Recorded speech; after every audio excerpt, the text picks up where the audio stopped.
gentlemen, welcome to the 10th Annual Florida Automated Vehicle Summit. This session is being sponsored by our diamond sponsor, HDR, and hosted by the Jacksonville Transportation Authority. And now, please welcome to the stage the legislator responsible for the innovative environment in Florida and the driving force behind this summit, Senator Jeff Brandes. Good morning. Good morning. Morning. Testing. That's my walk-on music. Good morning. I am former State Senator Jeff Brandes, all of a month away from being out of political office, but it is truly an honor to have you all here. To think about the last 10 years and all we've gone through and we've seen, understand this conference has been around longer than Uber and Lyft have been in Florida, longer than the scooters that are now on our streets and the e-bikes that we see at scale have been around. And it got here because 10 years ago, when I was in the Florida House, I recognized that there was nothing on this coast. There was no conversations going on this coast at scale talking about the future of transportation and mobility. Many of you may not know that before I served in the legislature, I spent 11 years in the military. And while I was in Iraq with the 101st in 2003, 2004, I recognized for my soldiers, it would have been a lot better had we not had to be in the vehicles, getting mortared and IED'd and having those experiences. When I joined the legislature, I was a part of a very talented class of young legislators and tried to figure out how I had to separate myself out from my colleagues. And I thought, you know what? There is one big idea in probably every area of public policy. So how do I go out and find that big idea? So for me, somebody with a little bit of ADD, I figured, hey, I need a quick way to find some new ideas. And so I started watching TED Talks. And the amazing thing is, between the 4-hour drive between St. Petersburg and Tallahassee, in my old car, my iPhone fit perfectly on the windshield there, and I could listen to TED Talks the entire way up. And I did that up until I came across Sebastian Thrun's discussion on self-driving cars. And to be honest, I was captivated. That was to me the big idea. That was something that was revolutionary and game-changing. Now, taking a big idea like that and trying to get it through the Florida legislature the first year is an incredibly challenging issue. I remember my legislative aide, my first year, said, don't do that. People will think you're crazy. Nobody in the country is talking about self-driving cars. If you go in there and that's what you lead with, you're going to be put in the corner. So I did what I think any good legislative aide any legislator would do, is I got a new legislative aide, one that was not nearly as good at talking me out of things. And we got started, and we passed really what was the second law in the country as it relates to the future of mobility and self-driving. Over the last 12 years, we have done 4 new iterations of that bill and really put Florida in the driver's seat when it comes to allowing this technology to grow and thrive. Why? Because while I was in Iraq, I read a book called Milton Friedman's book called Capitalism and Freedom. And I tried to think, how would Milton Friedman regulate self-driving vehicles? And I think he would do it the way Florida has done it, which is to simply let insurance be the proxy. What you realize is, in government, nobody wants to declare a vehicle safe. No bureaucrat, no politician wants to be responsible for saying this vehicle is safe. And frankly, as we're talking to multiple AV companies that are innovating all the time, nobody at DOT or highway safety wants to have to learn the code and have to go behind the scenes on the code to try to understand how to regulate that. So what Florida did, and what makes us different, and what has made us a leader in the country, is to say, we're going to use insurance as a proxy. And so we put a high insurance dollar amount on operating those vehicles in the state, and we use them in the insurers who have skin in the game. Because at the end of the day, the bureaucrats don't have skin in the game, and definitely the politicians who are going to term out in a couple of years don't have skin in the game. But the companies do, and their insurers do. And that policy has gone around the country, where many of the states are now looking at Florida, saying, let's do it that way. Why? Because it's simple and it's straightforward. But that has led to a larger conversation about how mobility is changing the world. So I am ending my legislative career, or have ended it, and before all of you come up, all 500 people in this room, and say what I'm going to do next, let me tell you. So one of the things I've recognized is that after 10 years of being in this process, I couldn't tell you who the affordable housing expert is in Florida. Couldn't tell you. Who the criminal justice expert is in Florida. I really couldn't tell you. Transportation-wise, our team has been leading in transportation for the last decade, but who's coming after us? I couldn't tell you. And property insurance, everybody here who lives in Florida is seeing what's going on. We've just had a second special session in property insurance. So I think that the best use of my time is to start a nonprofit to work on identifying the best practices in those 4 policy areas, finding the experts, figuring out where Florida is against those best practices, and trying to figure out how to get there. I think we underutilize our public universities in that conversation, so we're going to be partnering with our public universities to identify those best practices. So I'm incredibly excited to talk about what we're going to call the Florida Policy Project. You'll see it being launched in January of next year, but we're going to be really having a conversation, doing conferences similar to this on criminal justice, on housing affordability, probably not transportation because there's enough, probably not insurance because there's enough discussion on insurance going on right now throughout the state. But I'm really excited about what the future of the Florida Policy Project is, the Florida Automated Vehicle Summit is, and all of the great work you and I are going to get to do, not only for the last decade, for the next decade to come. So I am incredibly excited right now to introduce Nat Ford from the Jacksonville Transportation Authority, our host organization this year, to kind of talk and welcome you all to Jacksonville.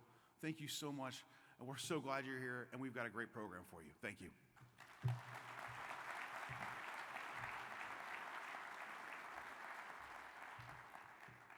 Well, good morning, everyone, and thank you, Senator Brandis, for your leadership on this real important issue.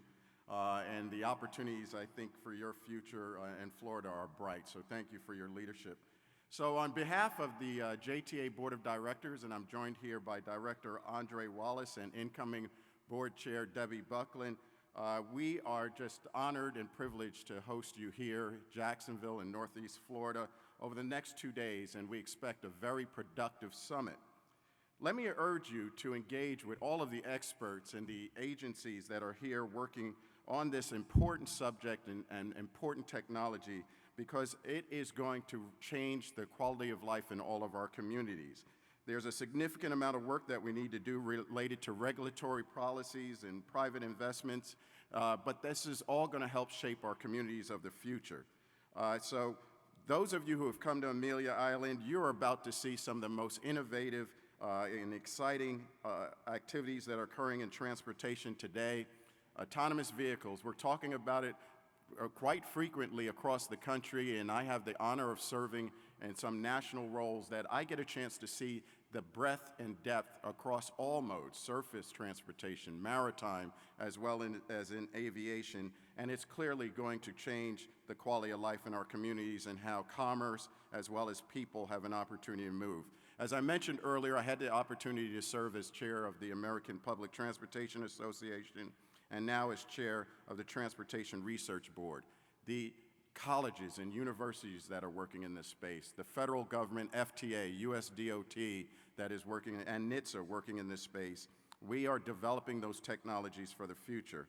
But let me step back for a moment and just, I think there's a very important question here, which is why? Clearly, the definition of autonomy is independence and the freedom from an external control. And what does that mean?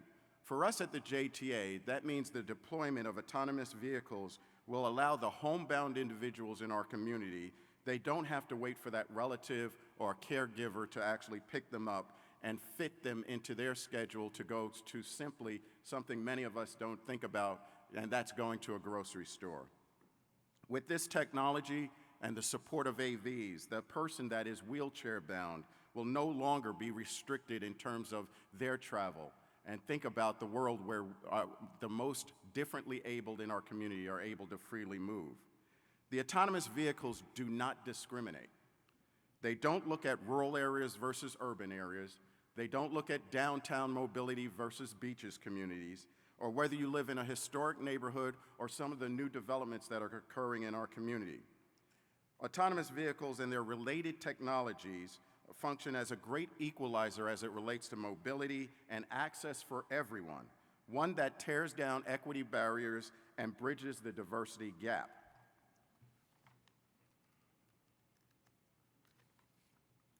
Transportation professionals who work to create the right regulatory environment, and that is crucial. I think you heard the senator mention that. We have to find ways to incentivize the private sector. And in this partnership with public transportation, we have the opportunity at the JTA to help put our nation in the best position to extend the freedom of travel and help our communities get to medical appointments, get to that university, as well as get to those job opportunities that we believe enhance the quality of life for all Americans. It is in that spirit that our board of directors ensured that autonomous vehicles were part of the development of our long-range plan, and since 2014, we have been working with AV manufacturers around the nation to ensure that that is part of our mobility strategy for the future, and that includes downtown Jacksonville as well as the surrounding communities and those diverse communities that make up our community. We've engaged stakeholders from around the world to learn all of these best practices and encourage our private sector partners. And we have a Balfour Beatty V2R team that is working with us on our project, and we clearly understand helping the private sector engage with the government to make these opportunities occur. This led to the development of our Move 2027 plan, Mobility Optimized by Vision and Excellence. This strategic plan takes the opportunity to leverage our federally funded infrastructure, the downtown skyway system that we have, reinvest with new technology to modernize that system, and then create greater independence in our community. Our vision of the U2C was supercharged, and we thank our federal partners, supercharged by a $25 million build grant for Jacksonville and for the JTA. Construction on phase 1 of the U2C, known as the Bay Street Innovation Corridor, you'll see right outside this room we have a number of displays for you to experience the U2C program. It will be completed by 2025, but we're not holding this close to the vest. The learnings, the lessons learned that we are experiencing as it relates to the Bay Street Innovation Corridor, we are sharing with the nation and our partners across Florida. So we encourage you to visit the JTA booth and learn more about the U2C. And I want to put a shout out here for our Vice President of Automation and Innovation, Bernard Schmidt. He will be leading an industry partner session where we will discuss this program in depth. I also encourage you to attend this afternoon's AV policy breakout session led by our own Vice President of Government Affairs and Economic Development, Jessica Shepler. She will focus on the regulatory and policy path to get autonomous vehicles on our public roads. We have leaned in the industry, leaned in pretty hard to focus on a purpose-built vehicle for public transportation. We've tested a number of vehicles, but we do believe that a purpose-built vehicle will best suit our needs. One that is able to be placed in our neighborhoods as circulators for our micro-mobility options that feed into our larger bus, fixed-route bus service. The expectation in our plan is to, regardless of your personal mobility needs or your location in Northeast Florida, you'll be able to access our system and increase our freedom of travel. Another piece of this, and that's why Jessica and the work that she's going to be talking about is so important, we believe that these mobility hubs are ripe for the opportunity for economic development in and around those nodes. So our transit-oriented development program and the economic vitality of our community will be built off of this system.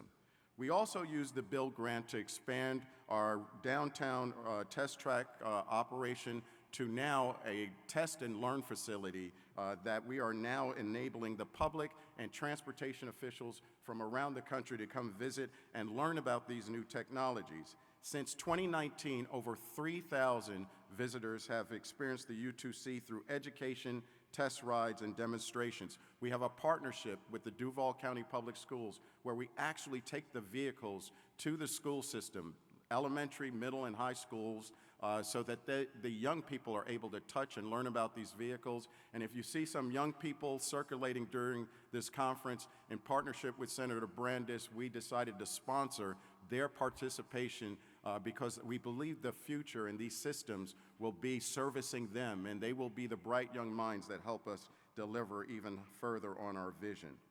As many of you probably know, the JTA demonstrated this technology in a world-class fashion in partnership with the Mayo Clinic during the height of the pandemic. We developed a one-of-a-kind partnership.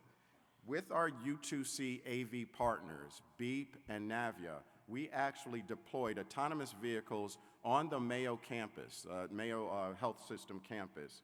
And this allowed the first responders, the essential personnel that were supporting the hospital, to be relieved of transporting COVID-19 and BAP samples from their drive-through test and learn setup on one side of their campus to their labs on the other side of the campus.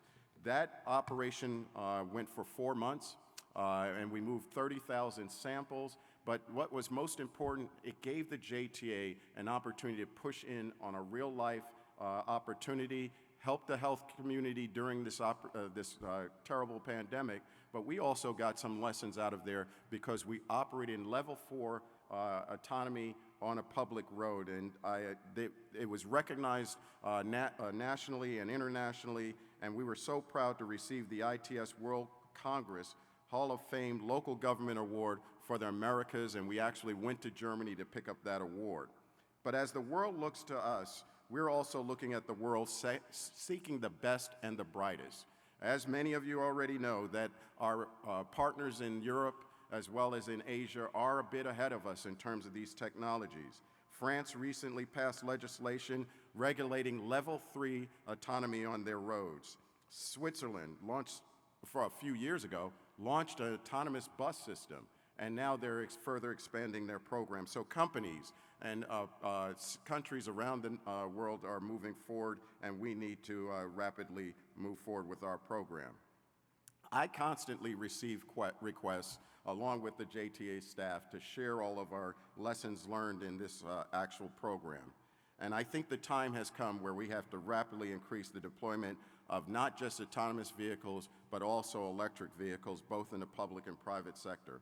We've begun that process at the JTA, and just a few months ago, we actually hosted a Power Up Forum in Jacksonville, once again, coalescing and bringing people, convening people, and industry experts to talk about these subjects. But after all of that is said, autonomous vehicles, electric vehicles, let me present to you just a set of questions for you to ponder over the next day and a half. Why are we doing this? What are we trying to accomplish? How can you make a difference? Now, there are many responses to those questions, but at the JTA and for me, there is one response above all, and that is to make the quality of life for our citizens better. We envision a holistic transportation network that removes barriers, improves access, increases personal independence for everyone without regard of geographic location, social status, income, net worth, all of that. We envision communities that are more sustainable and conscientious of the environment that we are living in, and also looking at the opportunities for economic growth as well as entrepreneurship. We envision a region where our children do not think about greener grass in another state or another county, but I'll actually see that the technological opportunities, the STEM jobs, and the opportunities right in Northeast Florida are the opportunities for them to live, play, grow a family in our community. And we have a partnership with our school system to do that. We envision a safer, autonomous-led transportation system that satisfies every mobility need, no matter race, gender, income or education level, or any other classification that singles people out. Now, if we accomplish this, then we are making a world that is better to live in, and we have improved the quality of life for those who need and seek to grow their opportunities and their dreams. I have the opportunity and the honor to serve as the chair of the Transportation Research Board for the National Academies of Sciences, And I'm telling you, the transportation field is going through the most transformative time since the horse and buggy transitioning into the automobile. We are talking highways, mobility, ports, aviation, maritime. I've seen how automation and the discussions around artificial intelligence is going to change the way we live, work, and improve our communities. So if there's one thing I've learned through the decades of time that I've spent in this industry, is that no challenge is too daunting.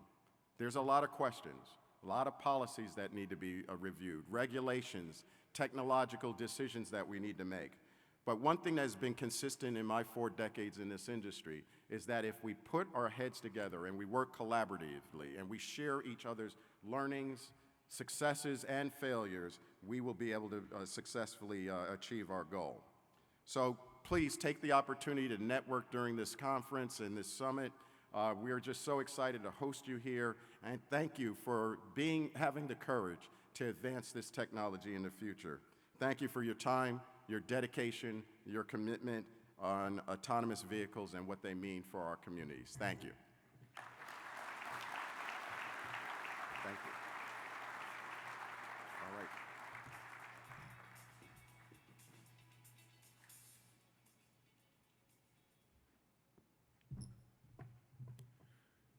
All right. Well, if there's a mothership to transportation in Florida, it's the Florida Department of Transportation. And Captain Kirk of that ship could not be with us today. So we have Mr. Sulu, Brad Thornburg, who's the Director of Operations and Assistant Secretary of the Department of Transportation, with us today. And he is guiding that ship through uncharted waters and to galaxies far, far away. So with that, Mr. Thornburg, welcome.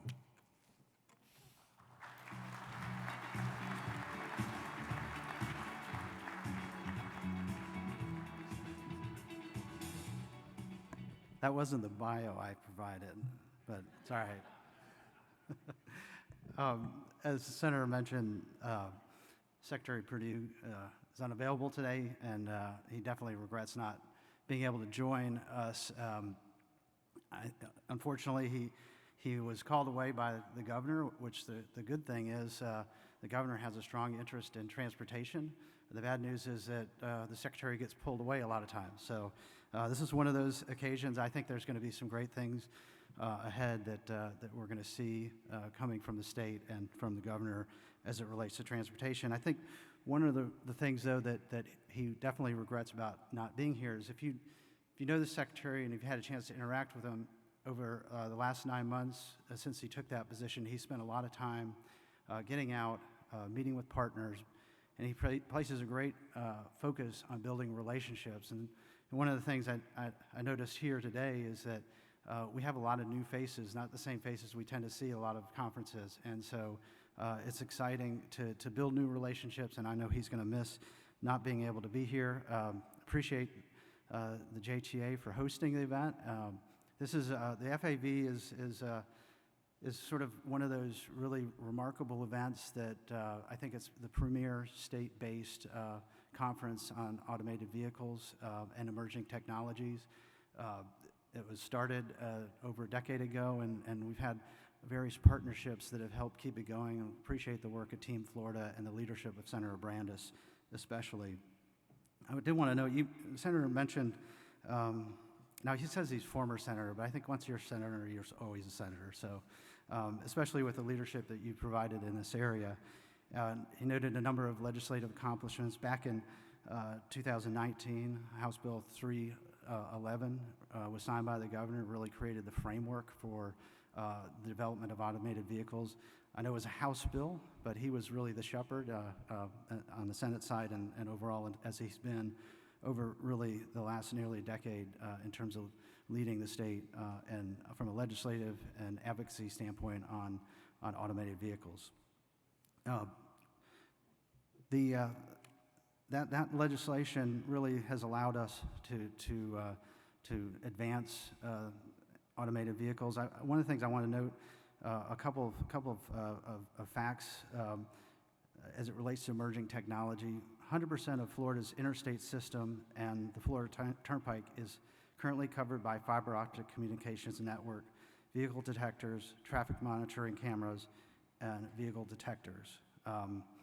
This is part of our reflection of our commitment to emerging technology, and with that framework that was created, it really allows us as a department to work with our partners and communities in how we adapt new technologies.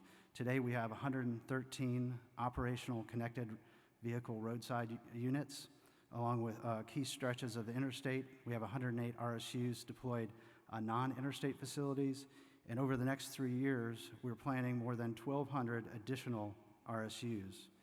We've conducted AV testing on Florida's Turnpike, piloted truck platooning, researched autonomous truck-mounted attenuators, tested near-miss identification safety systems, and researched artificial intelligence and predictive analytics for identifying near-miss incidents and creating hotspots for operational responses. Florida truly is a pioneer in connected vehicle data. Our V2X data exchange platform is a nationally recognized initiative that will provide data to car companies and other third parties to enable AVs of the future. Our SunTrax facility is a large-scale, state-of-the-art facility that's dedicated to the research, deployment, and testing of emerging transportation technologies in a safe and controlled environments. This includes a 2.25-mile test track and a 200-acre infield with simulated transportation environments. Beyond SunTrax, we have other ways that our partners can be involved and work with FDOT. Our Traffic Engineering Research Lab in Tallahassee allows coordination with vendors for testing and evaluation of new transportation technologies. We're building partnerships like iStreet with University of Florida and the City of Gainesville that seeks to attract companies to implement innovative transportation technologies in the state. Each of these shows our commitment to innovation and our commitment to working with partners to create really an ecosystem of mobility innovation in the state. With that said, we know that we have challenges ahead. We know we have unique opportunities that are created by new technology. The Senator talked about the regulatory framework and kind of creating that environment for innovation. While we need to work with our partner states to create a uniform framework, we need to do so in a way that really doesn't hinder innovation, but creates the framework and the platform for people to excel in innovation. We need to make sure that our infrastructure is designed for optimal performance, and so it gets down to things like width, pavement, lane markings, signage, and things like that, visibility at night, and inclement weather. And this sort of gets to, while Nat was correct in noting that the autonomous vehicle doesn't discriminate, the infrastructure can. And so we need to make sure that we have the infrastructure in our rural as well as our urban communities that help enable new technology. And things like broadband, digital communications are going to be key to that. And so we need to balance the needs of urban and rural areas and prevent barriers to technology implementation so that we don't leave certain areas behind. We have a great opportunity to advance public acceptance by educating and bringing awareness to the benefits of autonomous technology.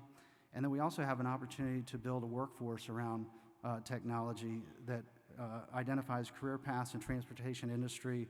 Data scientists, computer, electrical, mechanical engineers are all the types of fields and skill sets that we need today and will need even more so in the future. I mentioned an earlier partnership, and we really are fortunate that we have a lot of folks within the state that are sort of pioneers. We heard about what JTA is doing. Thea is a leader in the connected vehicle. They were out on the front edge of the connected vehicle technology early on and continue to lead in that area. And we also have partnerships in addition to iStreet. We have Comotion, we have Autonomous Florida, the Chamber. And the key is that we kind of make sure that we are leveraging and sharing and making the most of those accomplishments and working collectively so that we can leverage those investments that we're making. We do have a great agenda, and Nat mentioned a couple of the things that are on the agenda that I think are really, really going to be valuable and relevant. One of the things I really like about the FAV is that it has not become stagnant, and part of that is it branches out and brings in new topics and has moved well beyond automation to what we call we refer to the ACES framework, which is autonomous, connected, electric, and shared.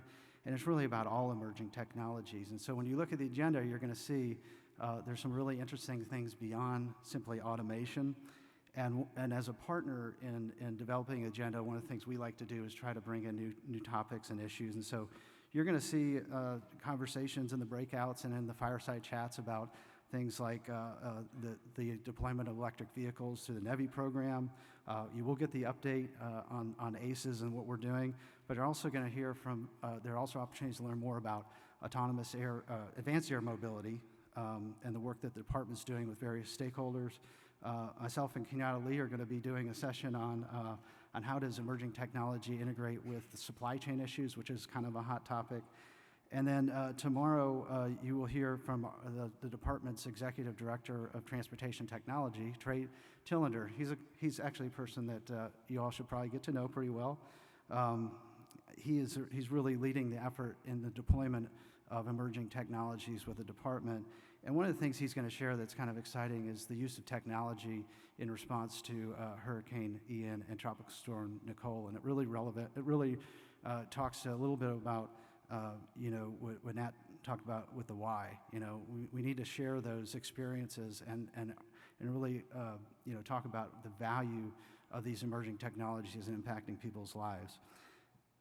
Lastly, I want to note that, one of the really exciting opportunities with automated technology and on really things like advanced driver assistance systems and so forth is the ability to improve safety on our roadways. We're super excited about that. It's a top priority for the department. But one of the things I want to note is that we saw a lot of issues post-COVID with fatalities and aggressive driving, and there's a lot of issues around driver behavior that we need to address. And we simply can't wait for the technology to fix it. We all need to work collectively. There might be a holy grail out there of automation that's going to really make a huge impact on safety, but people's lives are at stake today, and we need to all work together to make our roadways and our transportation facilities safer. So with that, I hope you all have a great summit and look forward to getting to meet with a number of you and build those relationships. Thank you.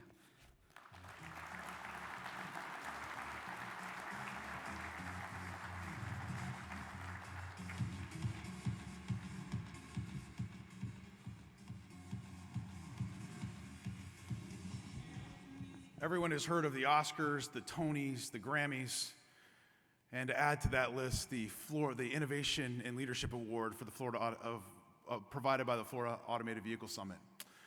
It's an annual award that we give to a company or individual that we think really highlights what's going on here in Florida and is kind of leading in this discussion. There is no company that I can think of that's leading like the winner of this year's award. Luminar, which is based in Orlando, headquarters, and doing its research in Orlando on vision-based LiDAR and next-generation machine learning technology, is truly a leader in this industry. And it is my honor today to present Jason Eichenholz with the Innovation and Leadership Award from the Florida Automated Vehicle Summit. Jason, come on up. Thank you.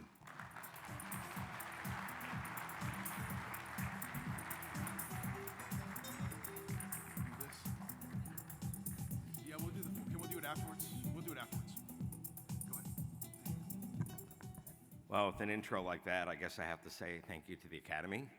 That's right. First, thank you, Senator Brandis, for your leadership over the past decade, showing the vision, the leadership of how the state of Florida can be a leader from a regulatory side. And I think on behalf of all the employees of Luminar, I want to say it's our pleasure to also have the technology side also put in. This award is especially rewarding for us because we are a Florida company. It's in our DNA. Our corporate headquarters is here, our engineering, our R&D, our business development operations. And now, as we've grown and scaled, more and more customers, the OEMs, are coming to Florida to learn about the latest in automation, latest in proactive safety. We often get asked, why Florida? Why are you here? And obviously, the regulatory environment is fantastic to do so. But the reality is, we're here because of the tech.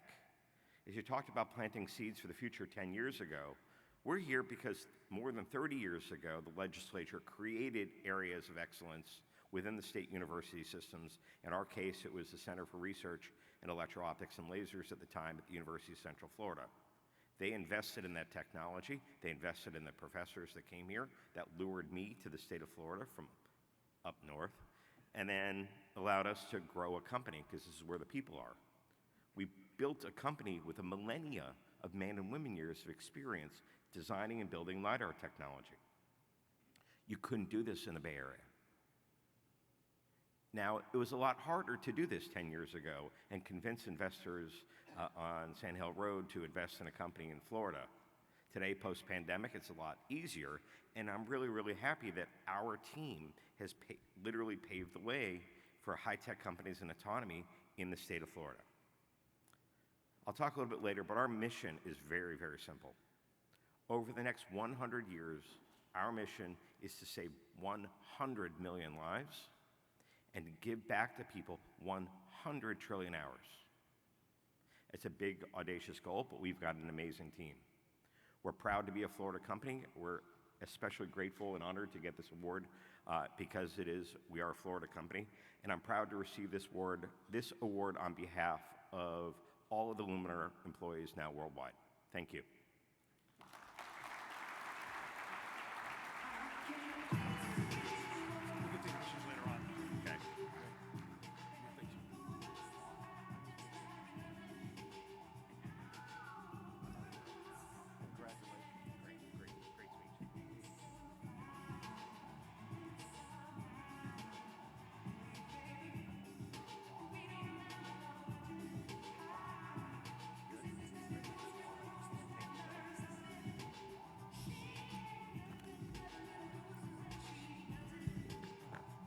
All right, we've got all the introductions out of the way. It's time for the meat of the program, which you all came for. Before we turn it over to Brad Templeton, what I want to do is, first of all, we have 40 high school students here from Jacksonville. It is so important to me that we think about our students as we move forward. So if our students could just stand up and be recognized real quick that you're here, so we know where you are. Look at that. Welcome. And also to let you know that our demonstration area will be open right after the storm passes, so we're planning for 1 o'clock for the demonstration area to be open. So with that, let me turn it over to Brad Templeton. To Alex, sorry, I'm turning it over to Alex. Alex is turning it over to Brad. Ladies and gentlemen, my friend, you've seen him here year after year, and a great leader in this space of automation and all things transportation, Alex Roy.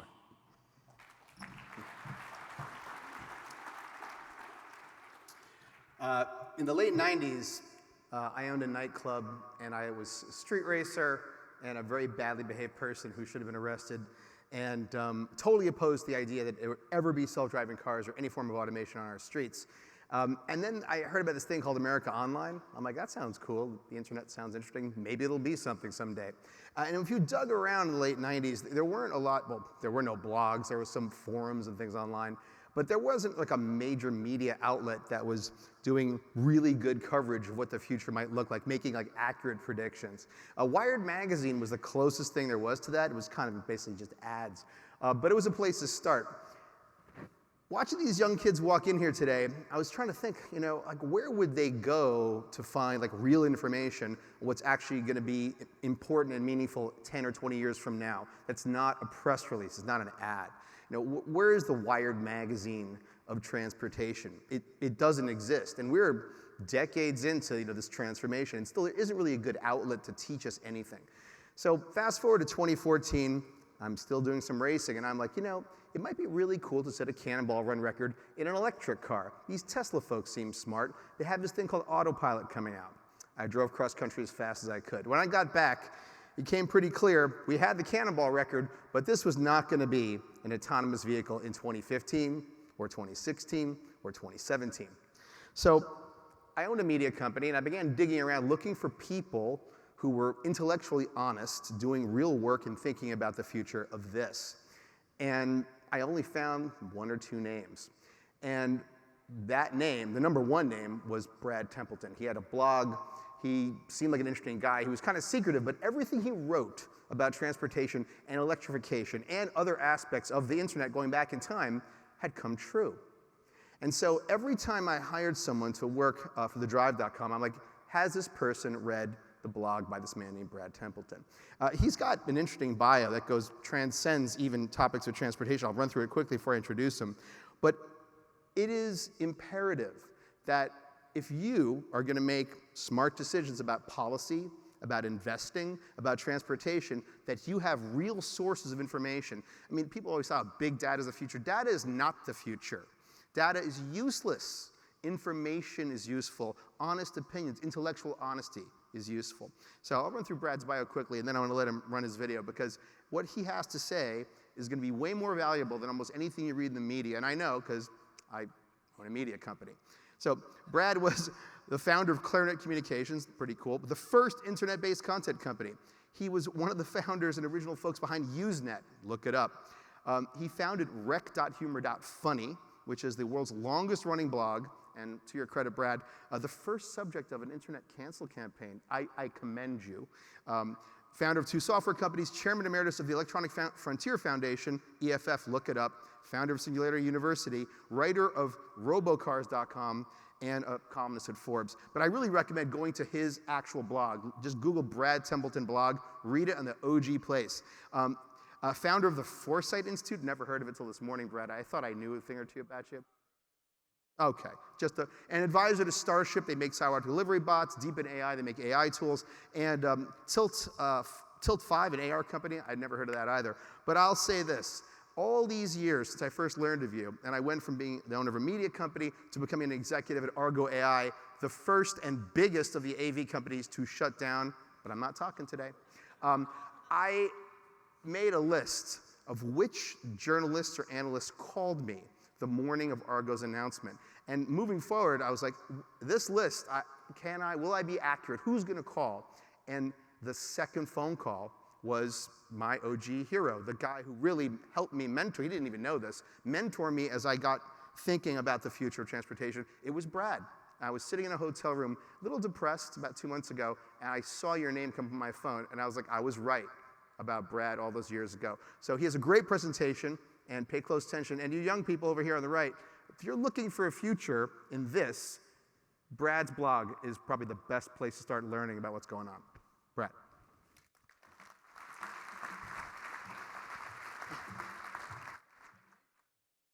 Have we got some volume here? Good. And do we have a clock? Because I'm going to want a clock just to keep us on track. So I will start one up in my watch. Well, anyway, the way you get a resume like that is mainly to be old. And I got to talk to you later about introducing people. You can't pump someone up that much. I mean, it's like, it's hard to impress people after someone says something like that. But thank you very much anyway. I do not, never owned a nightclub, and I've never been a street racer. But the one actually resume credit you didn't mention, which is pretty important for this, is that I was also on Waymo's original team building the Google car. So, which was part of why I've been so excited about self-driving cars, although I got excited even before they began. And we've already heard some great things. There's so much to talk about here, so we'll try and get to it. I want to cover what's been going on just this year in terms of good and bad news, and we already heard some of the bad news from Alex. And then what it means for cities, what it means for infrastructure, because that's what you guys here are about. Now, this is all Moore's Law coming to transportation. Moore's Law is that principle from the computer industry where our underlying technology got twice as good about every year and a half. An astonishing thing that's been going on for more than 50 years and has changed the world in so many ways, taken over so many industries. In music, every industry it comes to is changed forever, and transportation is now subject to Moore's Law. It's going to be subject to these very different principles than it has in the past. Now, we heard a little bit about the reasons, and from Luminar, we saw some of the giant numbers behind this. The fact that 1.3 million people die in car accidents every year is surely something you people know. I will tell you, by the way, that 40% of those accidents or those fatalities involve alcohol, and the good news is that robots very rarely drink, except for this Mexican robot, perhaps. Another amazing number, 60% of the land in many of our American cities, this is Houston, belongs to the car. It's parking lots, driveways, garages, streets. So much of our land has given over to the car, and that's up for change as we do this. As you probably will know, around the globe, ground transportation is about $5 trillion. It's the third largest industry in the world, again, subject to disruption. And a number I calculated was that every year Americans, and I think we heard this in a sense from Luminar, but every year Americans spend about 50 billion hours doing this, manipulating steering wheels. To put that number in context, the entire productive labor output of the United States is about 240 billion hours. And 50 billion is spent turning steering wheels, something that we may not do as much in the future except when we want to race. But my favorite number that I calculated was this. The entire human race every year drives about 1.7 light years. How many of you use light years in your work as a unit of human activity? One. It's mind-boggling to think about that. You know, we're going faster than light if you were to sum us all together somehow. So those big numbers are why I got into it, why a lot of people got into it. I want to start actually with just a little piece of fun, because you've already heard the phrase level 4 here. You'll hear about levels in the next 2 days many times. And so I've dug into the history, and I tried to figure out what was it like before. So I found the actual levels from 100 years ago when the Motorwagen was created, and the people administrating horses decided we should create levels for what cars will work under. And so, of course, we remember the National Horse Trail Safety Administration decided to originally create these levels. Now, level 0 for them was very straightforward. It was the one that everyone knew already, the man on a horse. And level 1 also very well understood, the horse pulling a cart. But new technology was coming, and that's where we needed level 2. Level 2 was, of course, a vehicle that still needed a horse at all times, but had some extra motor abilities. But they dreamed about a future car that reached level 3. With a level 3 car, the motor could actually drive the car on its own, but you still needed a horse standby at any time in order to make things to happen. Now, eventually they would get to level 4, and a level 4 car could be fully motor-driven, but there'd be places it couldn't go, and so you would want to make sure your horse was around. And then they dreamed, this is a real drawing, of level 5, something from science fiction in the future. Well, the mistake was trying to view the car in terms of what the role of the horse is. Right? But that's how they thought of it then. They called it the horseless carriage because all they could understand was that there's a horse missing. And the levels which NHTSA created and the SAE now maintains also view the self-driving car in terms of what the human being's role is. And that's actually the wrong approach and has led people down the wrong thing, which is the non-funny part. Now, they also, by the way, wanted to maintain the rein-whip interface. So, of course, you would drive a car by pulling on reins and steering it and accelerating and using the whip to speed it up and reins to slow it down. But it was later learned that actual driving was not regulated by the federal government, and that was for the states to worry about. Okay, yeah, they laugh a little later as they read it. Now, so that's trying to be fun, but the real mistake here was actually phrased well by Sterling Anderson, that trying to think of it in terms of a progression, thinking that you do levels one by one, you start with ADAS and then you move to the so-called level 3 and on to a self-driving car, that this approach was kind of like saying, let's get to the moon by building taller and taller ladders. Now, that's not how you do it. They're really separate problems, and the idea that ADAS will progress to self-driving, well, Sterling Anderson was the head of Tesla Autopilot before he was one of the founders of Aurora, and so we see him on this car, which I guess has a new logo on it now.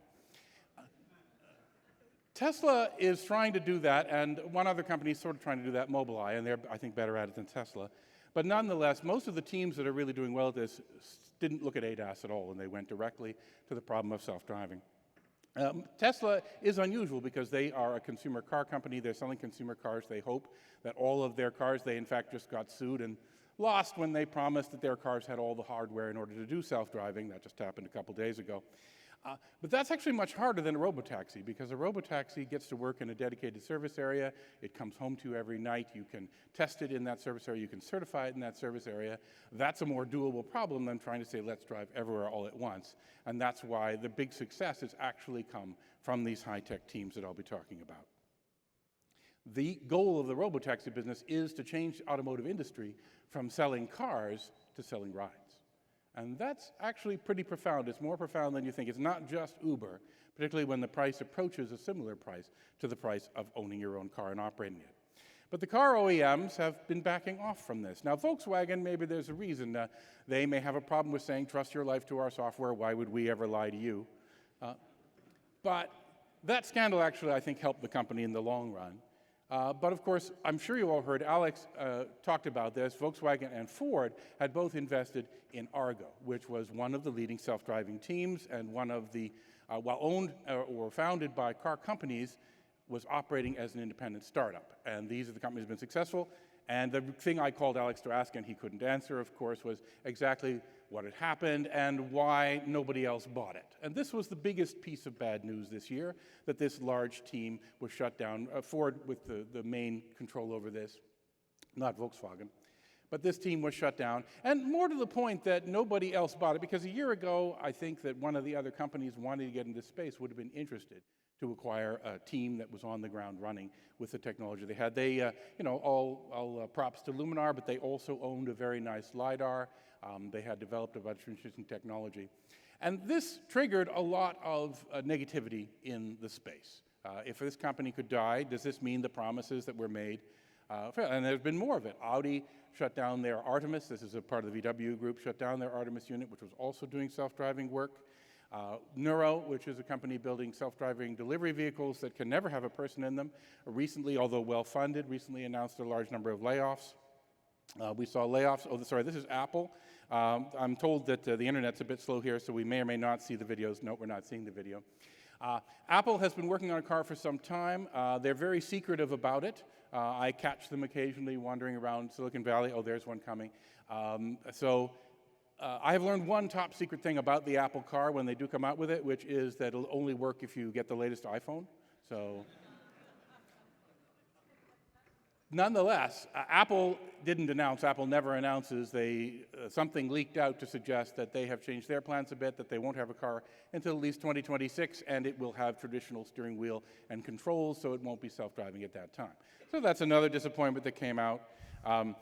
Motional, who you may have also heard of, Aptiv and Hyundai, built this as a joint venture to be a startup using Nutonomy, a company from Singapore. They've also had layoffs, even though they also are doing robotaxi operations here in Florida.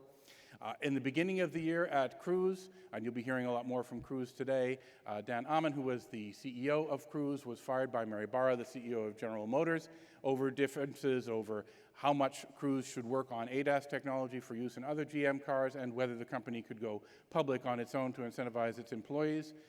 We had the press starting to feel things are bad. This is TechCrunch saying things are not going to happen. Bloomberg, a number of other major press wrote articles of this sort, and a lot of people were coming to the conclusion that we were in some terrible winter. But I'm going to tell you, I don't think so. I'm going to tell you that this consolidation is part of the trough of disappointment that you've all seen, if you've ever seen the famous Gartner chart about how industries go through hype and excitement and depression and back up to real progress. So I'll tell you some other things that are going on. Waymo, which has been operating fully autonomous self-driving vehicles in Chandler, Arizona with no one in the driver's seat now for multiple years and giving service to the public, expanded to the more difficult driving area of downtown Phoenix, including now giving rides to the Phoenix airport. So this is a real service. It's a pilot because it's not the hardest place in the world to drive, but nonetheless, these are real vehicles with nobody in them operating.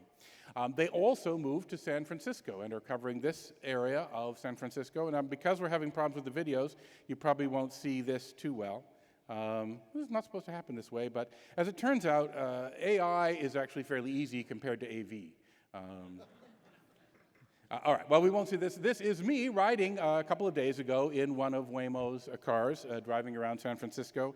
Yeah, this is kind of not very exciting to watch the slow frame rate, but here the vehicle is seeing a double parked car in front of it, and gloriously, I will explain to you that you will see the car handle going around that with no problem and very little hesitancy, handling the unprotected left turns that everyone says are chaos and terrible and not to be dealt with, and doing a very smooth job. Now, I have ridden in Waymo's cars at the very beginning of their time, and this obviously improved a great deal, but these vehicles, as you can see, I'm in it, along with one of Waymo's senior vice presidents, who I worked with in its original incarnation, and one of their PR people now.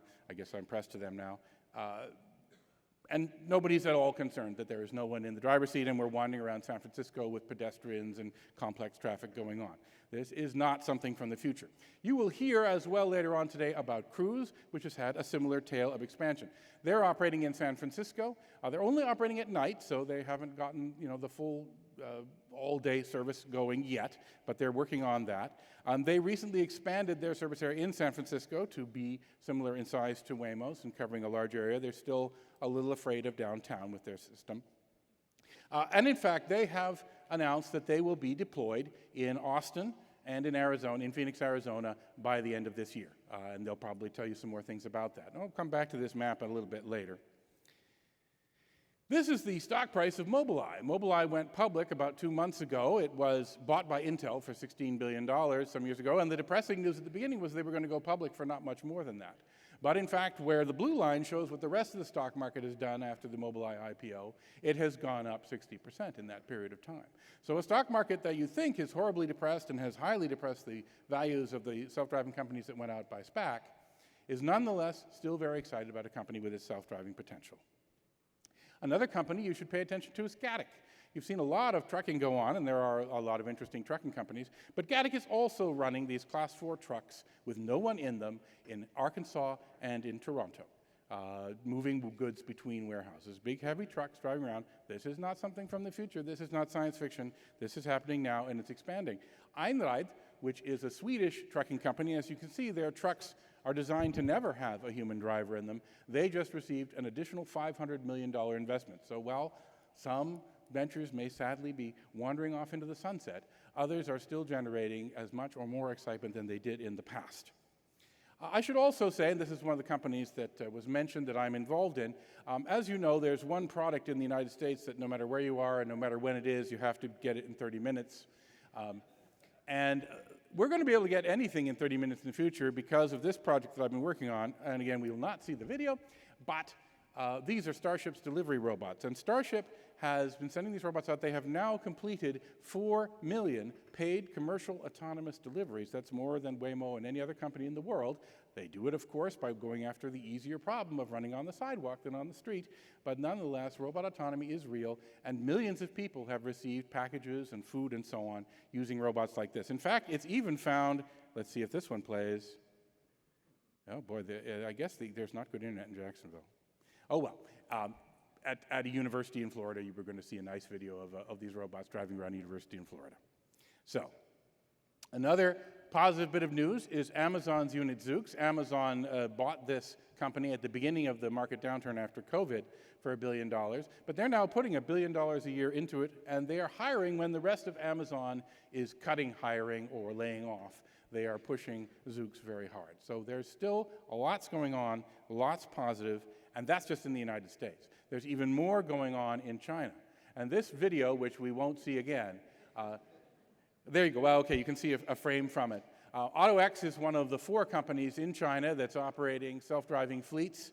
And just to, the Chinese love to do this, to say, we are so big. You saw the opening of the Beijing Olympics with all the guys drumming. This is the equivalent of that in self-driving cars. We will just show you our immense fleet, 1,000 cars operating in a 1,000 square kilometer area in Shenzhen.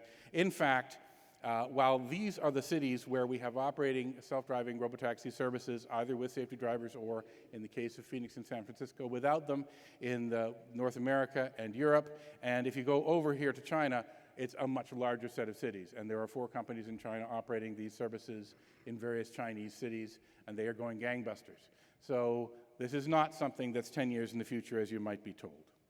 And I'll tell you why I think there's this disparity, which is there are really 2 cultures of how to do this. And one came from the OEM car world, which, no surprise, since they're very good at making cars, said, let's take cars and we'll put computers in them and we'll make them drive themselves and get more functionality. And that's a reasonable thing to do. And the tech companies and startups came into this and said, well, we know about computers, so let's take computers and put wheels on them and see what happens. Now, it's the same goal, but it's 2 very different approaches and 2 different styles of innovation, and that is what's made the difference in terms of who's succeeding and who's winning and who's going to change the world. And the change we get is to think of cars instead of something you own, but to have a cloud of cars, a pool of cars around you which you can summon, use as you want, and then they go off and serve somebody else when they're done serving you.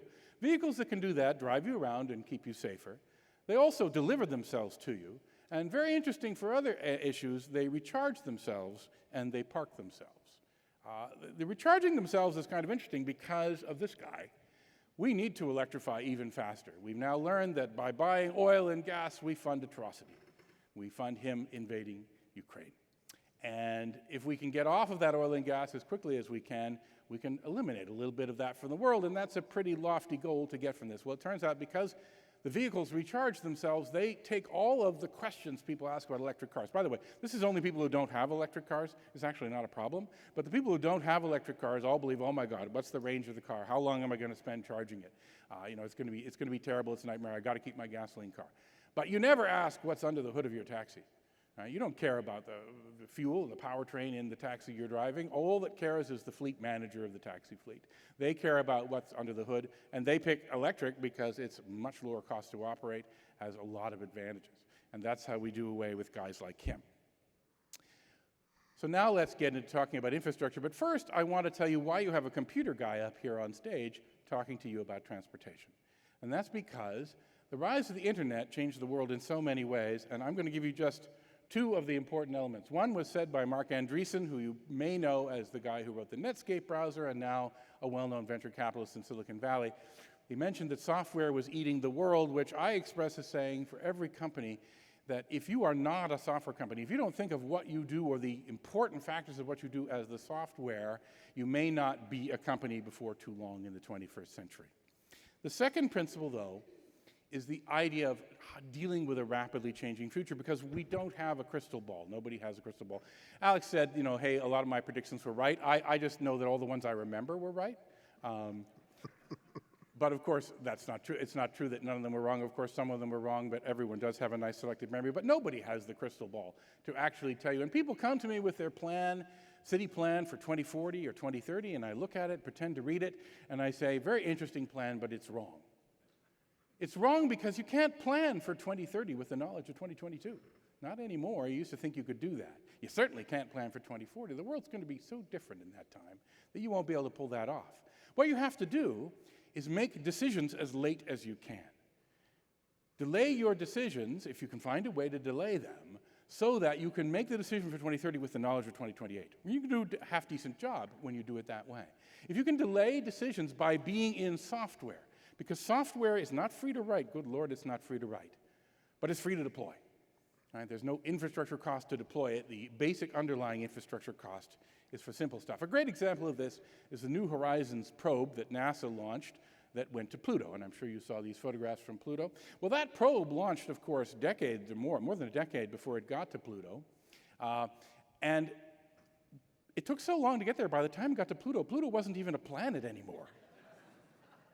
So the ground can really change underneath you, but by the time it got to Pluto, it was running new software with new image processing and data compression and all the things people had learned in the last decade to do a better job when it got to Pluto than the people who launched it had dreamed of, because it is a computer, it's a software device, even though it's obviously physical hardware, and field service calls at Pluto are really difficult.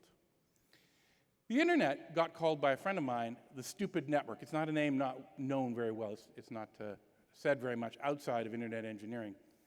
Called the stupid network because of this. In the 1970s and 80s, the phone companies were trying to make what they called intelligent network. Anyone hear this phrase IN, or are you all? Well, so just to explain to you, in the old days, for the younger people, especially the high school students, there used to be phones on your desk with wires coming out of them, and you would talk to people on them. It's kind of freaky to think about that. And the phone company would say, give us some money every month, and we'll give you voicemail on that same phone that you have in your desk, right? We'll give you call waiting. We'll give you all these features because we put the intelligence of a smarter phone into the network. We didn't put it into the phone. But the internet flipped that upside down. The internet said, let's make the infrastructure as simple as stupid as possible. We'll have stupid infrastructure. And maybe you don't know this, but the internet is dead stupid. All the intelligence in the internet, everything you do, is in your phone or the web server you're talking to or the laptop or whatever computer. It's not in the network itself. That's what allowed the internet to take over the world. The ability to change instantly, for innovators to come forward like Skype, which said, hey, let's make a long-distance company that if they'd had to ask the phone companies, hey, do you mind if we build a long-distance company that eats your lunch? The phone companies would have kind of said no. But there was no one to say no because this simple infrastructure was there for everyone to play with. And that idea of making very simple infrastructure and then having the smarts in the endpoints, where I'm now going to say in the vehicles instead of in the roads, is how you get this ability to change. So this is why we get the rise of the stupid city. And many people have been to conferences about smart cities, I'm sure. But the stupid city may actually be a better idea. And of course, the city is not actually stupid, but it's where the smarts go that make the difference. And a great example of this, and I'm going to contradict, I'm afraid, my previous speaker, who talked about all the RSUs and instrumentation they've been putting on the highways here in Florida. Many cities sought to put in instrumentation to measure traffic. They put up cameras, they put loops in the road, they spent millions of dollars tearing up infrastructure to do it, and a couple of guys in Tel Aviv said, hey, let's write an app. And for no money at all, in fact, people were sort of happily, willing to give them data and read their ads, they got traffic data on every street in the world for nothing, compared to each city having to spend millions of dollars to do it. And that's the idea where you make the endpoint smart, and in fact, most importantly, I left my phone on the table, but you do it in the phone, because we get a new phone every year.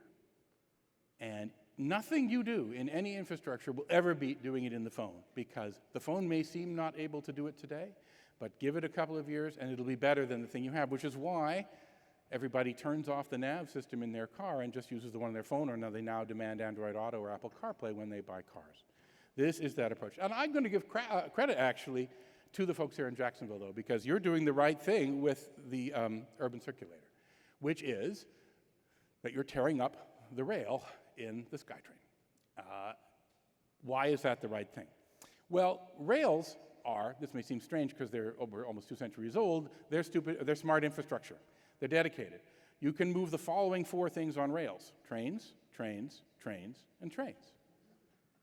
But pavement can carry pedestrians, bicycles, scooters, cars, sidewalk delivery robots, buses, vans, trucks, and vehicles that haven't been invented yet.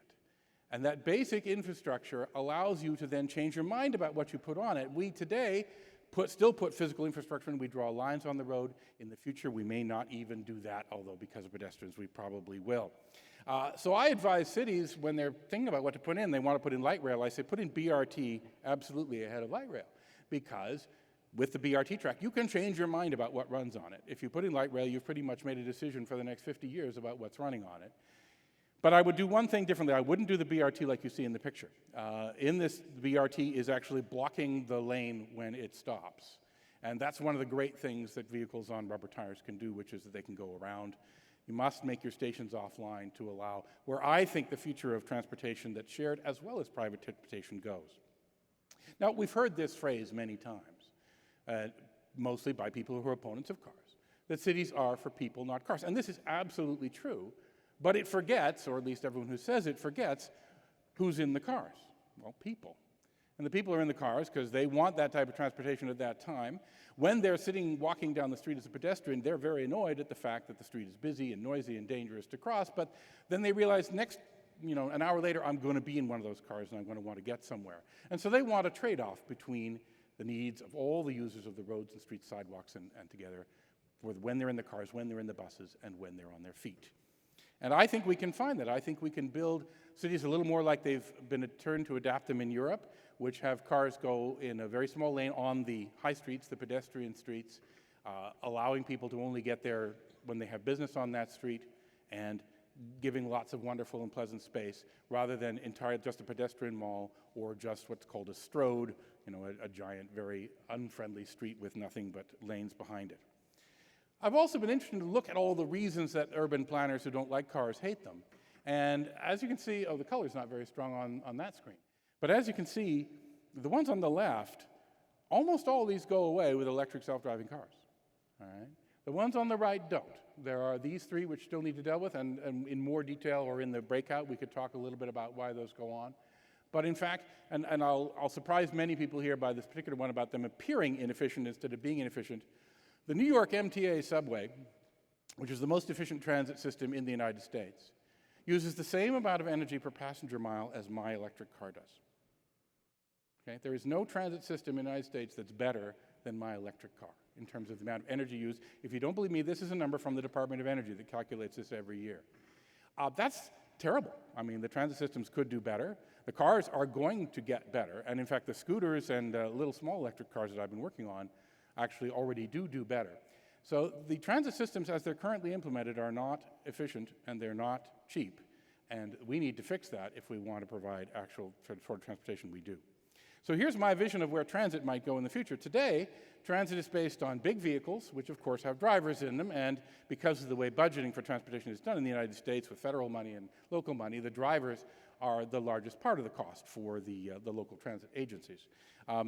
They travel on fixed routes, they have fixed schedules. If they are any good, and people like them, they typically have private right-of-way, and they're usually run by public agencies. Tomorrow, we'd actually see a drop to smaller vehicles. Smaller vehicles, as it turns out, smaller and medium vehicles are actually more efficient than large vehicles. There won't be drivers in the vehicles, which does eliminate that cost, but it also makes it possible to use smaller vehicles. Today, imagine a transit line and you have a bus going every 30 minutes. And instead, I say we could put a van on there every 5 minutes. Well, every rider would say, wow, that would be much better. I would love the service every 5 minutes. And you would get quite a larger number of riders because of that. And as a result, you'd actually produce a better overall efficiency than the bus because you've attracted more people to the vehicles. Even though the more vehicles themselves use a little more energy, you put many more people in them, and so you get a more efficient system. That's something you can do when you don't have drivers, because you couldn't put 6 vans on the line every half hour because you'd need 6 drivers, and you can't afford to pay for that. Eliminate the drivers, and suddenly you've got the ability to do that. But you've got the ability to do even more than that. My transit vision looks a bit like this, and this is San Francisco. Just Uber Pool sort of suggests this to you. Imagine a group of people who are roughly in one area, all wanting to get, not to the same area, but to roughly a similar area. And the computer notices that, and what it does is it allocates a van to take them on the common part of their trip, the blue line you see in the middle, and it uses small individual pods, which don't have drivers in them, to take them to the common point in their thing. So here, for example, is a transfer point where the people come out of small pods and they just walk into a van. So it's a transfer, sort of a mode change, but it takes 30 seconds. It's not like what people usually imagine a mode change looking like. And because of that, it's almost as good as having a personal car, but you've grouped the people together. And when they arrive at their next transfer point, already waiting are a whole bunch of pods which take them for the last kilometer of their trip. This is transportation which is more efficient than the public transportation we have today. It is also cheaper than the transit we have today, but it's a trip which is almost equivalent to a personal car. You added a minute or two for this little transfer, which is all coordinated because robots don't mind waiting for people. Human drivers don't like waiting for people. And the trip is nonstop, seated, reserved seat. It's everything that a private car trip has to love about it. Now, this is hypothetical. No one's built this yet, but it is the potential of what can be done when we take out the drivers. We also get to take our parking lots and turn some of them into parks. Now, I know it's going to be condo towers in a lot of cities. I've sort of reconciled myself with that. But I mentioned 60% of the land belonging to the car. And the potential to free up some of that land. Why do we free up this land? Well, obviously, robo-taxis drop you off and they go pick someone else up, so they don't need parking space. But even the vehicles that are private and do want to park somewhere don't need to park right close to where they dropped you off, which is what constrains and controls the parking today. You want to park where you're going. Not that surprising. So they can go and they can park more densely than a valet can park them at the back end of the parking lot, and if the parking price goes up, they can move to another parking lot. Parking is going to be cheap and it's going to be plentiful once we get more and more people in these vehicles, and that's going to mean a bonanza of land. So if you're thinking about how you're planning your city, imagine having a whole raft of new land to do, maybe hopefully to make parks and do other things. It's also good news, believe it or not, for the bicycle. Everyone says, that's crazy. Hey, you're talking about cars. Wait, isn't this terrible for bikes? The one-way trip is an amazing thing, which is enabled by the robotaxi or this type of public transit. Because you can say, I'm going to bike to work today, but my work's kind of far, so I'm going to bike for 10 miles, and then I'm going to get tired, and I'm going to push a button on my phone, and a taxi's going to pull up next to me, and I'm going to get into that and finish the trip there. Or I'm going to bike one way, and car the next way, and van the next way. That is not an option for us today. We get in our cars today, and we have to go where we have to go, and we have to take our car every place because we've got to keep our car with us. So there's a lot of really positive things and a lot of changes for real estate, because if you know anything about real estate, they always make the joke that the value of real estate is defined by location, location, and location. When you change transportation, you change location. You change the meaning of distance. Every century has seen new transportation. The horse, of course, originally, and the trolley in the 19th century. A car redefined the city in the 20th century, and we see the city redefined again in the 21st century by these new technologies, and I haven't even told you about all of them. There's more coming than this. Oh, and once again, we're not going to see. But this is where I think the future of the urban car is. This is a car I'm working on, and it's not going to really show the video. But this car fits in the space of a motorcycle, and it leans, but it has airbags, doors, climate control, all those things, and uses only 100 watt-hours per mile, which is about almost a third of what traditional cars do, and doesn't use the parking.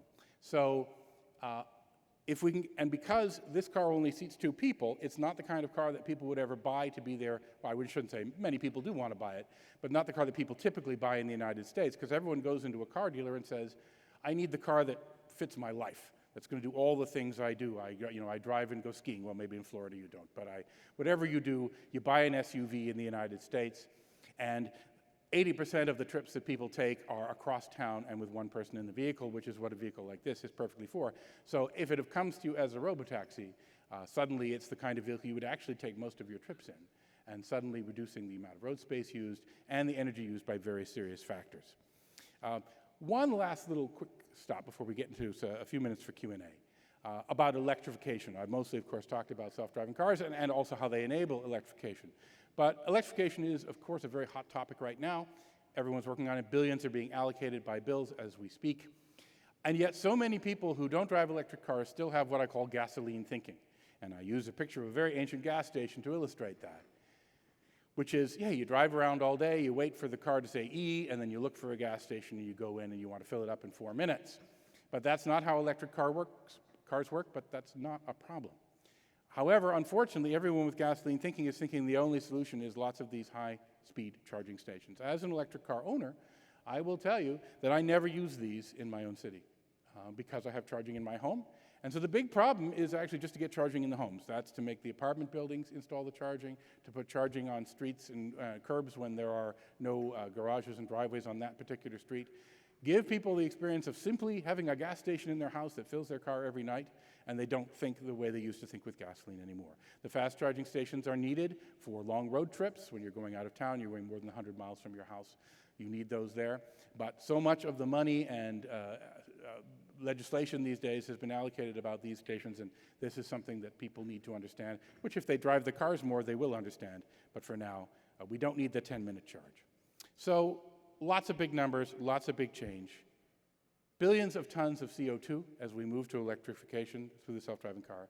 Trillions of dollars to be made, which has attracted all of these companies to the space. A change to the structures of our cities and life. Because mobility is the circulatory system of our city, I will go further in that and say transportation is the purpose of the city.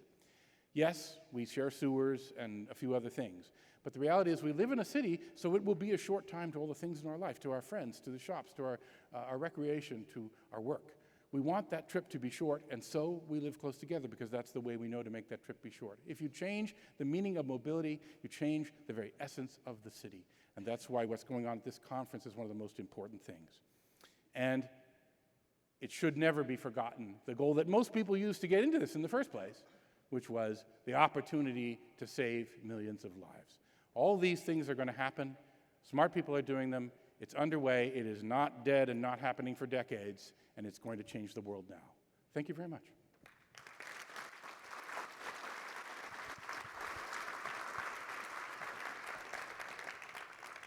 We have time for one question. Oh, did I go long? I'm sorry. We got 4 minutes, it says on my watch. But anyway, hopefully you have some questions. We do also have a breakout session later on in the day where that Alan is running, I believe, and so some of the speakers will be there. But do you want to have a question, or Alex will ask a question if everyone is dumbfounded? We have one at the back. Just shout it out and I'll repeat it. Okay, actually, I'm not going to shout it. I'm not going to repeat it. I'm going to get closer to you. Say it again. So vehicle cost. That's a very interesting question because originally most people are skeptical about this because they looked at the price of sensors. The original Velodyne LiDARs were $75,000. It looked as though the vehicles were going to cost tremendously more. Today, of course, if you make something out of electronics and computation, it's the wrong bet to bet that that will be forever expensive. That's why your phone can outdo the Cray 1 from the 1980s in terms of processing power. So all these things will continue to get cheaper. And Luminar, you want to quote what your latest Luminar prices are? I don't know, but they're certainly not $75,000 anymore. In fact, there are some LiDARs in the $200 to $250 range. Elon Musk believes he can do it with just cameras, which are even cheaper. But here's the remarkable thing, that if you get the cost of the sensors and computation down to a few $1,000s, which I don't think anyone doubts anymore we can do, that's actually more money than the amount you remove from the car. When you take out the steering wheel, the pedals, all of those things. Go look at any nice car today and look at the list of features that's on the list that you get. And you will see all those features are there for the driver. All that stuff in the dashboard, which Tesla already said, let's just change that to a screen. You know, power seats and tilt wheels and adjustable mirrors and all these things. Those are all there just because you have a driver in the car. So it turns out you can remove more from the car in cost than you have to add to it to add sensors and computation. And as a result, especially a vehicle like that little small car, which we plan to sell for $10,000, you know, I can't promise the price, but that's the goal. You actually see vehicles that are cheaper. And when you get the vehicles cheaper than the cars we have today, the cost of riding in them also goes down because depreciation is actually the biggest cost of car ownership. People have done calculations, people don't usually think about it this way, but what does it cost you to drive the car you own for a mile? Well, most people think that's only how much gas it was, but really you're paying for insurance, you got maintenance, you have that fuel, the tires are wearing out, and the car is getting older and depreciating and gets a lower value. And that adds up to about 60 cents a mile. So if you make a cheaper vehicle, you just remove that depreciation, and so you've immediately reduced the cost of riding to a lower cost than private vehicle ownership. All righty, so if we don't have time for any more, please come to the breakout or grab me during the rest of the day. And I didn't even give you the provocative thing saying that V2V isn't going to happen, even though we were told that was good, because connected cars are a big security risk. Connected autonomous vehicle, pick 2 is my slogan. So you can bug me about that as well. And thank you very much for your attention. Thank you, Brad. That was great. Oh, he wants a picture.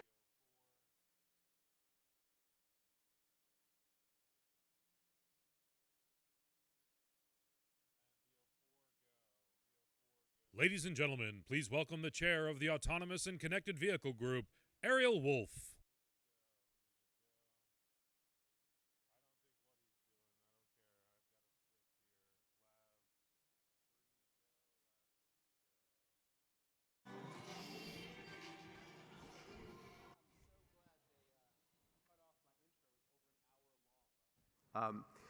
Ariel Wolf is an exception to the rule that people in policy are unpleasant and unknowledgeable. Now, I'm not saying that that's my opinion, but I have said that in the past. I'm going to run through his bio really quick because we're running a little behind schedule.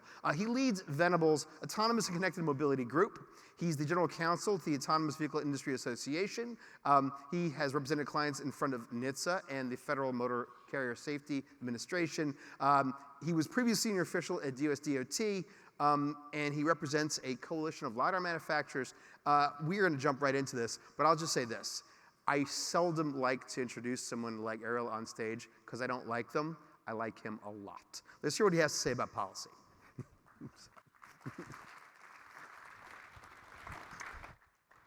Well, we'll see how much your opinion changes or stays the same by the end. Walk us through what's going on at the federal level in policy. I've seen this from the other side when I was at Argo. I'd like to hear it from you. Absolutely. Well, first of all, I think in addition to a big thank you to all the conference organizers, which is tremendous discussion. I'm glad that we're doing this after Brad's talk, because when you get an overview of what the state of the business is, really when we talk about public policy, I like to think of it as we're talking about the tension or the friction between existing law and business objectives. And where that starts to diverge, where there's that tension, where the existing legal framework and regulatory framework no longer works, you need to go to the public policy realm and start to try and affect change to bring about all of the good things that we know about the industry. So that's important from the public policy perspective. We came in from DC yesterday, and there's an ice storm that just is blowing through right now. My kids' schools are delayed.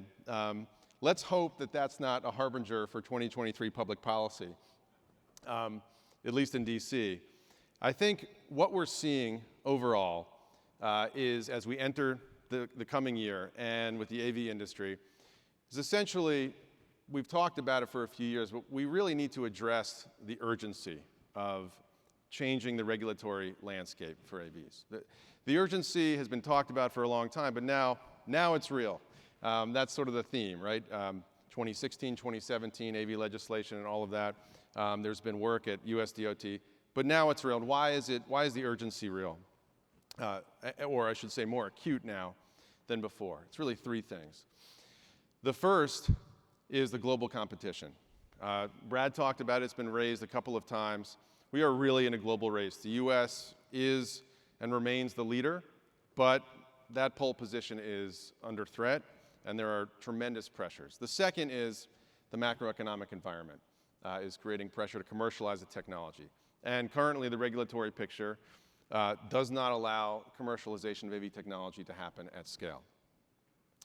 And then the third item or aspect that's creating this urgency is we are at the Florida AV Summit, and Florida is a fantastic place for AV technology, but the reality is developments in the states across the country, and now increasingly at the local government level, are creating, I'm not going to use the word patchwork. I refuse to use the word patchwork, but Patchwork. Patchwork. What I was thinking, though, is we have actually a pretty good picture of consistent AV laws across the country, but what we're seeing now is an inflection point that could and is starting to change it into not a patchwork, but I'm fearful, let's call it a tattered quilt that my 4-year-old will drag up and down the stairs.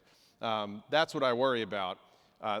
There's changes at state-level preemption. Local jurisdictions are now starting to come up with pilot programs that will create significant issues for AV companies as they look to try and deploy. So those three things create this urgency to change the public policy going forward at the national level, and I'm hoping that we can do that in 23. So what is the, friction or tension between legislation in Congress and what, NHTSA is thinking of doing?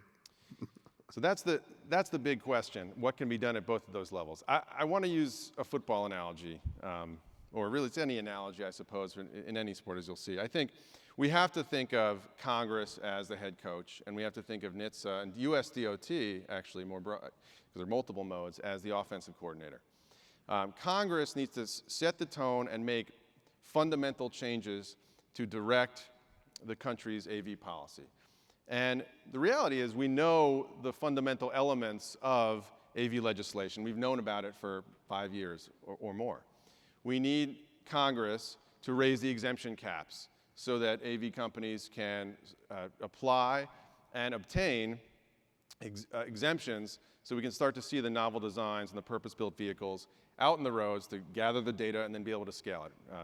Folks are probably aware that's currently capped at 2,500, and it's just a process that doesn't really work. So we need Congress to change that by law. One of the other elements is making a change in a law that Congress passed in 2015 so that all AV developers, not just OEMs as of 2015, but all AV developers can test novel design vehicles on the roads. Currently, there's a bizarre dichotomy between them. We need Congress to make that change. That's clear direction.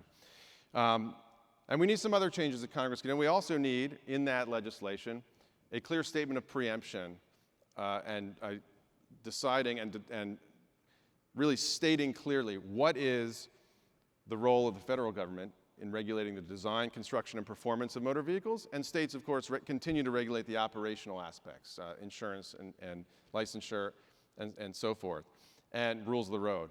And having a clear statement there will fix the word we shall not say and actually Patchwork. allow for vehicles to be able to go across the country. And that's the key thing. We need to ensure that we maintain the system we have, which is a vehicle can go from one end of the country to the other. As fast as possible is my goal. Well, that's your history. That's your background. We'll see about that.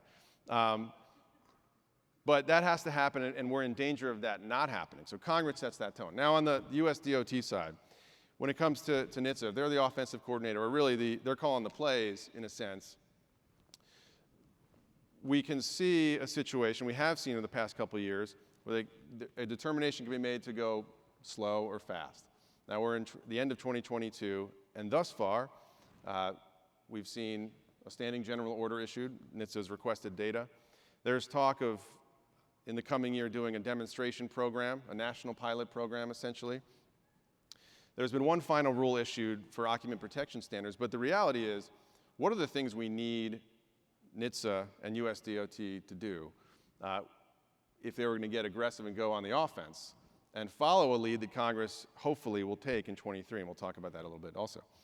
NHTSA can expedite the processing of the exemption petitions. There are some pending petitions at US DOT to be exempted from federal motor vehicle safety standards, and Cruise and Ford have those petitions pending.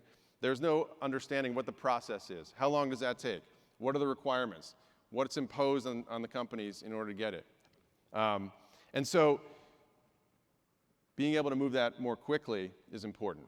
Doing regulations that actually start to address existing safety standards, motor vehicle safety standards, and removing barriers, the language that refers to the human driver aspect. If that were to be able to be changed, that would be very important as well. And there's good work being done at NHTSA, but it's time to go from a defensive posture. It's safety is paramount, and NHTSA is focused on that, and USDOT, of course, is always focused on that. But that can be done at the same time of advancing regulations and rulemakings and processes with exemptions and otherwise to actually get the industry, address the urgency, and that is the key. We need to see the regulators at the national level understand the urgency and react to it, and that's what we're hoping to see. I would just make one other note. It's not just NHTSA. It's also the Federal Motor Carrier Safety Administration, because it's AV trucking as well. Such an important use case. And in our association, Too Simple, Embark, Kodiak, Waymo, Aurora, and others, Gatic. These are extremely important use cases to address supply chain issues that we're seeing, and we need to see that mode, FMCSA, move forward as well. There was, in 2019, there was a request for comments on aspects of an AV trucking law, the incorporation of ADS. It's the end of 2022. We're hoping 4 years is the charm, and in the coming year, we'll see that rulemaking that clarifies how do we get AV trucks on the road. We all know, I assume, about the truck driver shortage. We have to get that addressed, and it's being addressed, but again, it's inhibited by the public policy and the regulatory framework. You know, one of the most interesting things that came up in every conversation I'd have with any elected official was AV has not fallen clearly into the traditional left-right political continuum. So if you look, road construction, SUVs, human driving, on the right.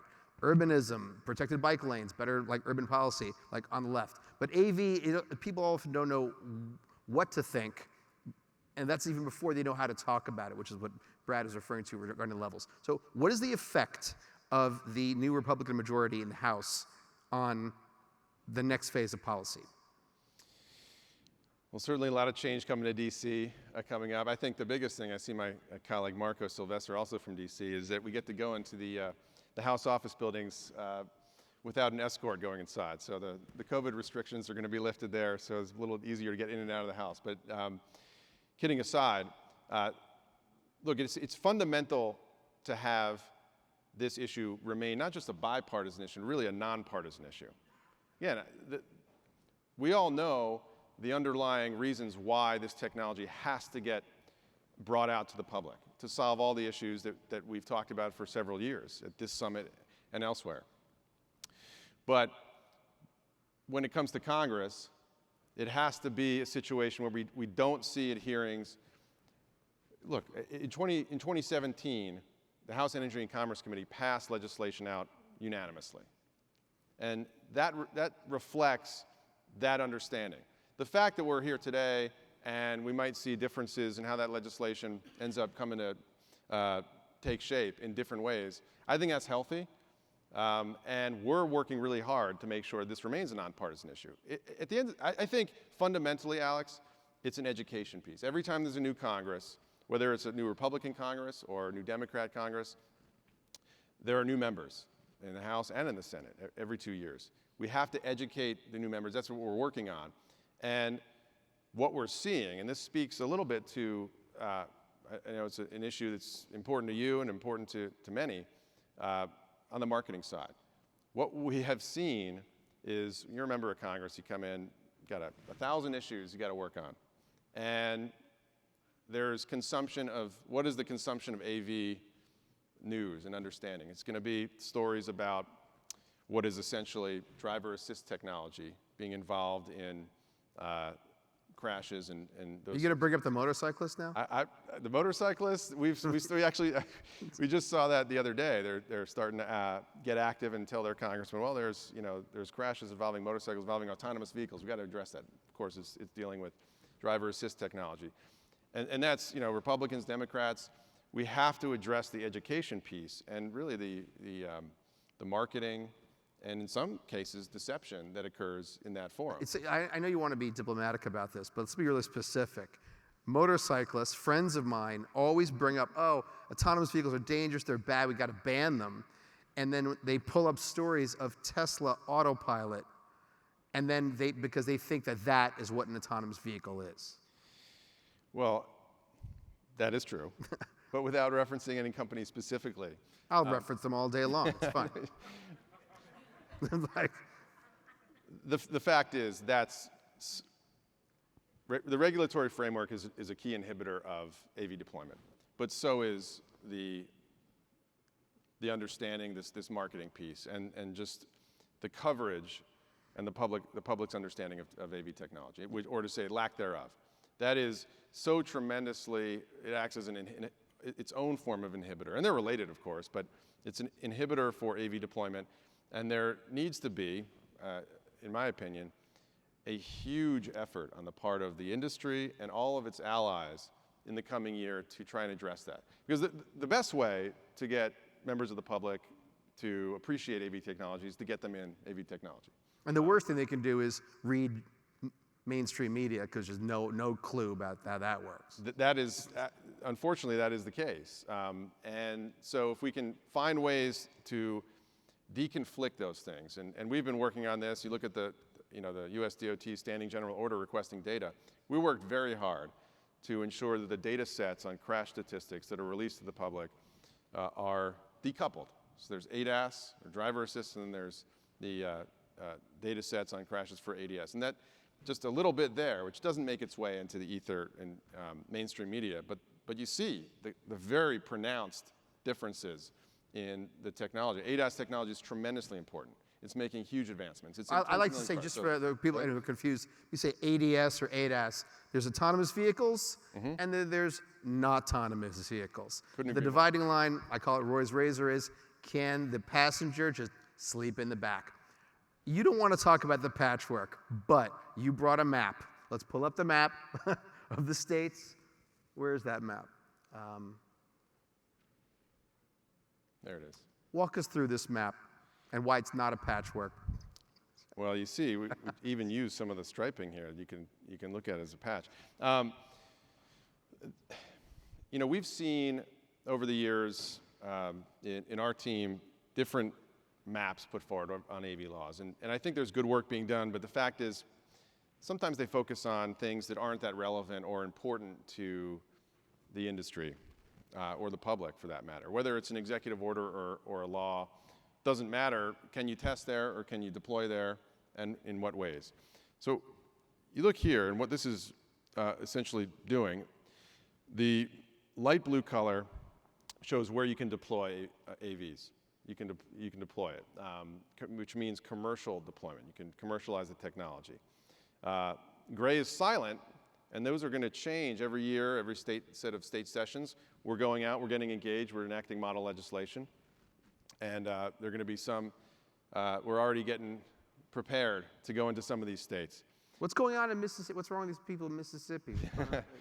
You know, I wouldn't have put it on my bingo card, but I was in Mississippi twice this year, and we're getting ready to go back in 2023. And that's actually one of the states we're working on. It's important for Florida as well, because when you look at where can you deploy, it's what we don't have overlaid here is the National Freight Network, the highway system, right? So if we open up Mississippi, although of course there's always that question, if it's silent, can you do it? But we take the approach, better to engage lawmakers and regulators. If you open up Mississippi, you can start hauling freight from Texas. Of course, that's a big hub for AV trucking, and go east, bring it here, go to Georgia, so forth. Now, the trick is, well, why not west? Well, California is presented that way because, of course, there is a process in California. You can get a permit to test with a driver, then a permit to test without a driver, then you got to get a permit to deploy with a driver, and then another permit to deploy without a driver. And then if you want to commercialize, you got to get a permit from the CPUC to charge fares. So that's California's approach. But at least you can do it, but only on the light duty side. California, by regulation, prohibits the testing or any operation of autonomous trucking. So when we think about our supply chain challenges, and we want to use AV technology to do that, you can go from Florida, hopefully next year, to Texas, and start going. When you stop at that border, it's illegal to continue to move into California. What's going on in South Carolina? 95 goes right through it. You want to have autonomous trucks. What's the holdup there? I think some of this is just attention. In South Carolina's case, we're going to be working there in the coming year. It makes good sense. I think the strategy that we're looking to do and opening up is going to be, in some part, driven by autonomous trucking and priorities. A lot of the ride-hail jurisdictions are open. I will flag just one place, and that's Washington State. So the dark blue is where you can only test. You cannot commercialize the technology. And you go to these jurisdictions and say, if the goal is to drive out the AV industry, then have a system where the only thing you can do is put vehicles on and not run a business. So it has to get opened up, and we're looking at doing that. But that's a state that does not have state-level preemption. The city of Seattle is engaged in building its own pilot program. So imagine going into Washington, you can't even commercialize it, then you can't even go to Seattle because they're going to have a separate system. And that's what I was mentioning at the outset. It's very difficult to do that. So we're going to be engaged there as well. And then, of course, you have New England. Human must be present. It's hard to really grapple with what's going to happen there. Is that cultural, or is that led by like a groundswell of people just opposed to it, or are those elected officials who misunderstand the tech? Well, my entire extended family is from New York. I wouldn't want them to get upset. I'm from New York. There you go. Without disparaging New York. New York is, one hand out on the wheel law. It's very difficult. I think there are efforts in New England. There's a New England Transportation Consortium that's trying to get legislation. And some of it's just legacy, some of it's politics, as always. We have to find, there may be different models in different regions, not to contradict myself on patchworks, but there may be different approaches to operations. As long as the states don't impose design, construction, or performance requirements that affect the manufacturing of the vehicles.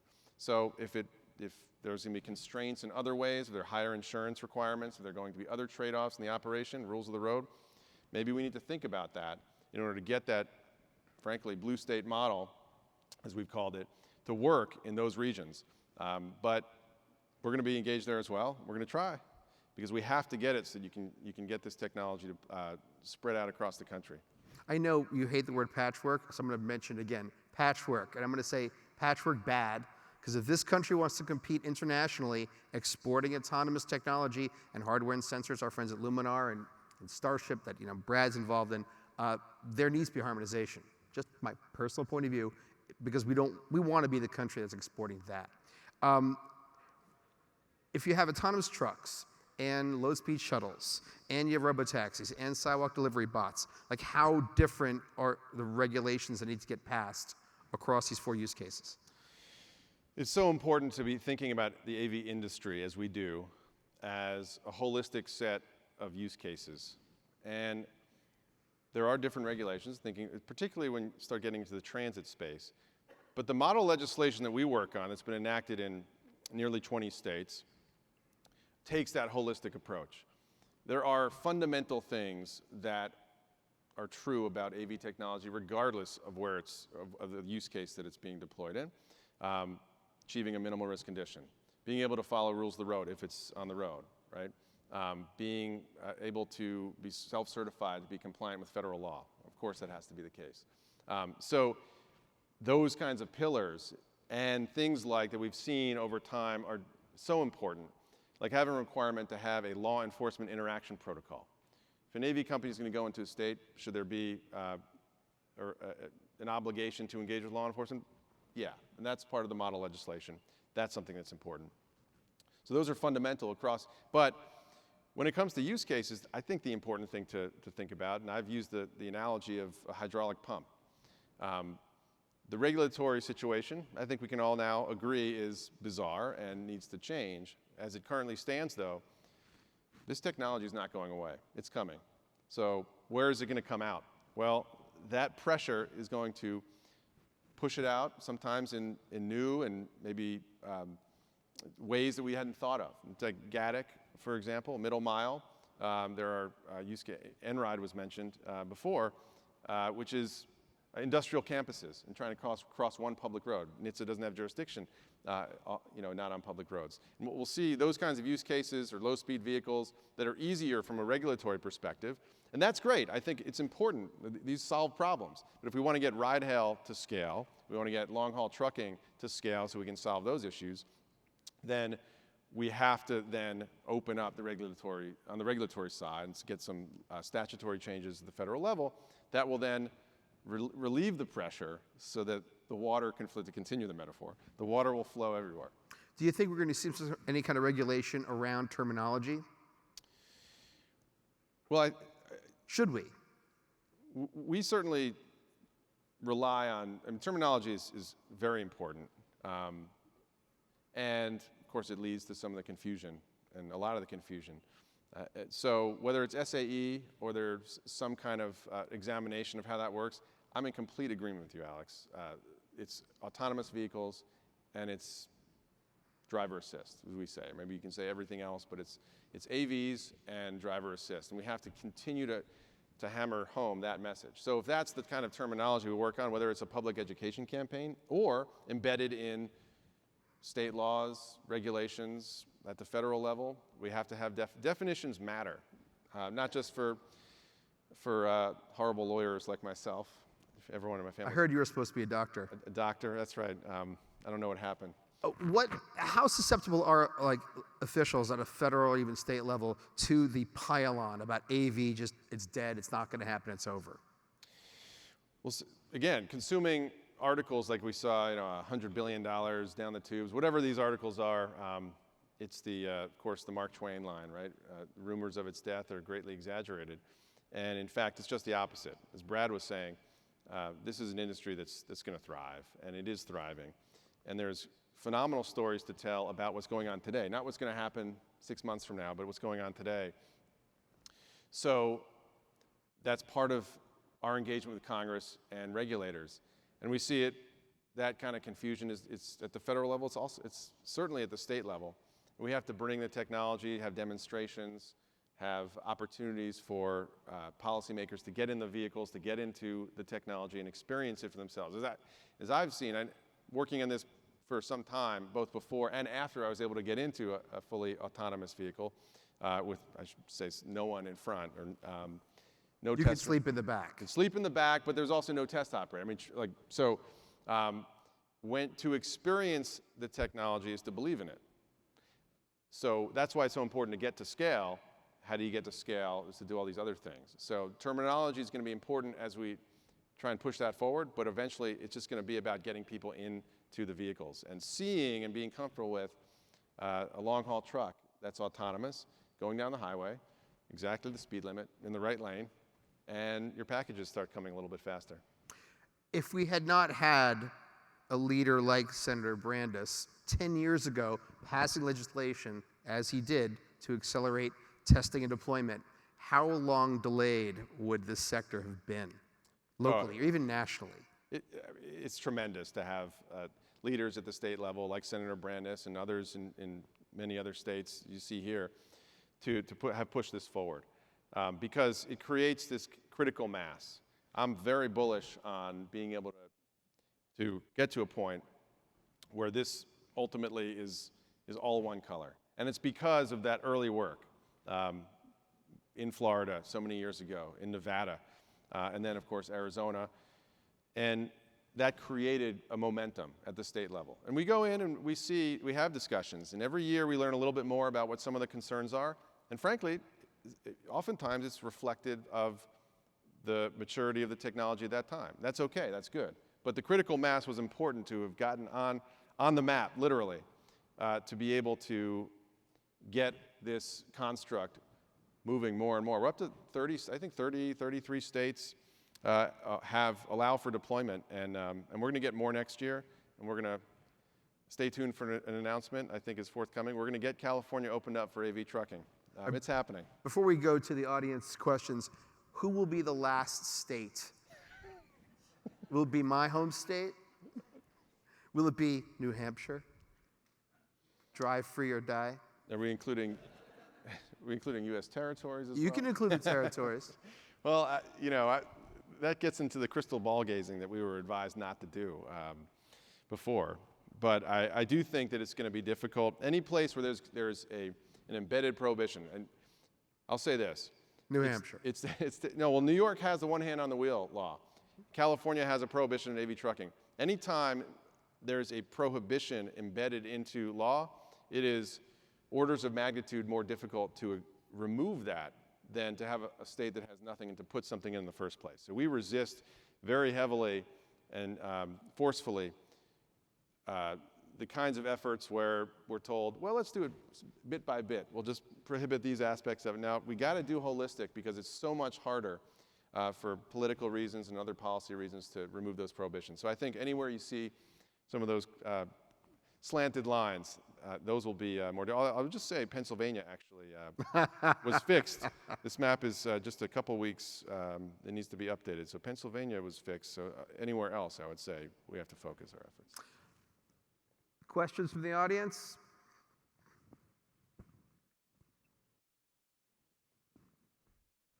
This handsome gentleman in the front with a good haircut.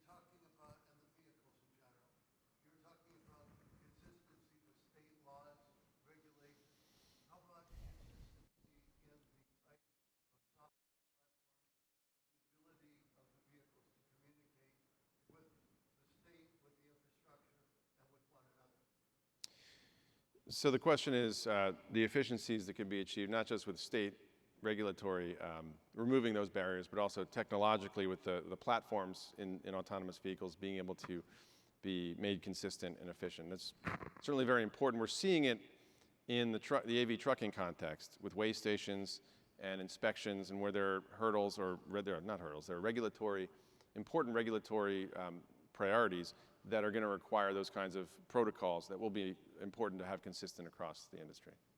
Were you referring to V2V technology? Was that also in your... Do you want to say something about that? We know what Brad's point of view is. Well, no. I'm in agreement. So on the V2V, V2X, the AV industry is designing vehicles and deploying vehicles that's not in ways that are just not reliant on V2V capabilities. They'll enhance safety at some point in time, and it's an important effort. But from the communications protocol in terms of whether the vehicles need to be able to communicate with each other, that's not how the AVs are being designed, because they want to be able to deploy them now and not wait for that whole issue to get resolved. This handsome gentleman who has a full head of hair, I'm very jealous. You're next.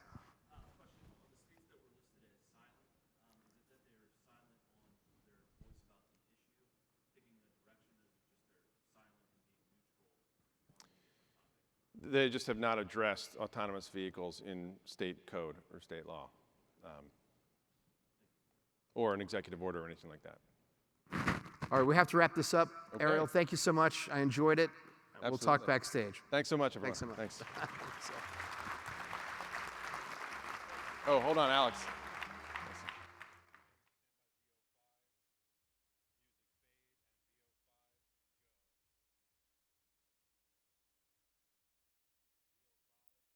Ladies and gentlemen, please enjoy a short break with our exhibitors. Also, please don't forget to check out our demonstrations just outside the door to your right. We'll be back on stage promptly in 15 minutes.